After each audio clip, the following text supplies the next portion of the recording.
Tu as mal, peut-être en silence, peut-être sans en parler, peut-être même sans vraiment comprendre pourquoi, mais cette douleur que tu caches, ce feu discret derrière ton regard, ce vide dans la poitrine quand tout est calme, ce n'est pas ton ennemi, c'est ton dojo, ton champ d'entraînement, ton initiation secrète. Tu vois, on t'a appris à fuir la douleur, depuis l'enfance, à détourner le regard, à combler par le bruit, par la consommation, par la vitesse, à anesthésier au lieu de ressentir, à t'échapper au lieu de t'asseoir. Mais ce que personne ne t'a dit, c'est que la douleur ne vient pas pour te briser, elle vient pour t'ouvrir. Les stoïciens, les maîtres zen, les samouraïs, les moines du Dhamma, tous ont compris cela, tous ont traversé la même nuit que toi. Car tôt ou tard, le masque tombe, les illusions se brisent, le monde ne suffit plus, et ce moment où tu crois que tout est perdu, c'est en réalité l'entrée du véritable chemin. La douleur est une porte,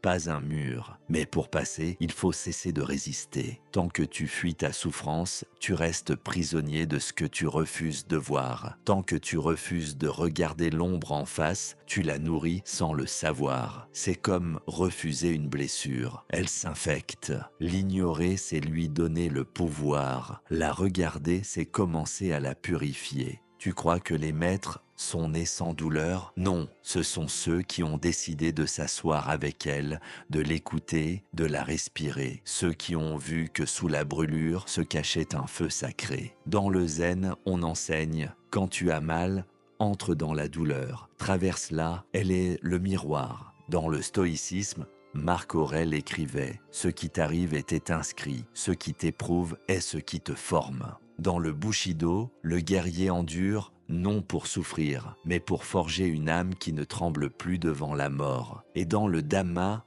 le Bouddha lui-même, avant l'éveil, a dû traverser ses peurs, ses hallucinations, ses démons. Il ne s'est pas sauvé. Il s'est assis sous l'arbre et il a dit « Je ne bougerai pas ». Alors aujourd'hui, ne bouge pas non plus. Reste avec ta douleur. Assieds-toi, respire et écoute ce qu'elle a à te dire. Tu verras, elle n'est pas là pour te détruire, elle est là pour te révéler. Car sous chaque souffrance se cache une vérité que tu n'osais pas encore affronter. Sous chaque perte se cache un détachement que tu n'avais pas encore compris. Sous chaque humiliation se cache un appel à l'humilité, à la lucidité, à la force nue. La douleur ne ment jamais. Elle vient te montrer où ça coince, où tu es encore attaché, où tu te trahis, où tu n'es pas aligné. Mais si tu l'écoutes vraiment, elle devient ton guide. Elle te montre le chemin, celui de la transmutation. Et non, cela ne veut pas dire subir. Cela ne veut pas dire t'avilir, te résigner.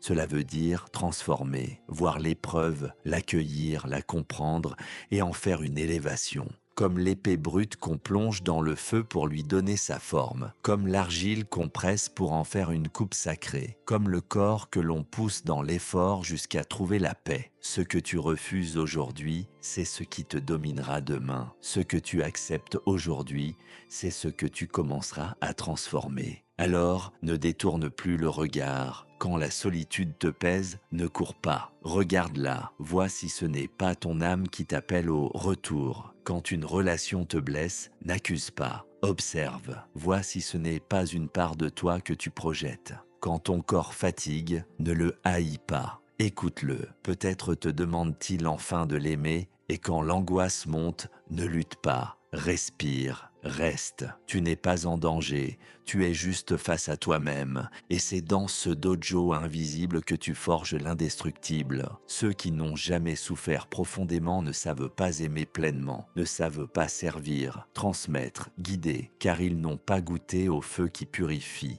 Mais toi, si tu choisis d'entrer dans le feu, si tu choisis de rester quand tout en toi veut fuir, alors tu verras, tu sortiras de l'autre côté, plus calme, plus clair, plus libre. Ce n'est pas magique, ce n'est pas rapide, mais c'est vrai et c'est le prix de la véritable transformation. La douleur n'est pas l'ennemi, c'est le dojo invisible. C'était l'âme du sage. On se retrouve très bientôt pour aller trancher de nouvelles vérités, mon disciple.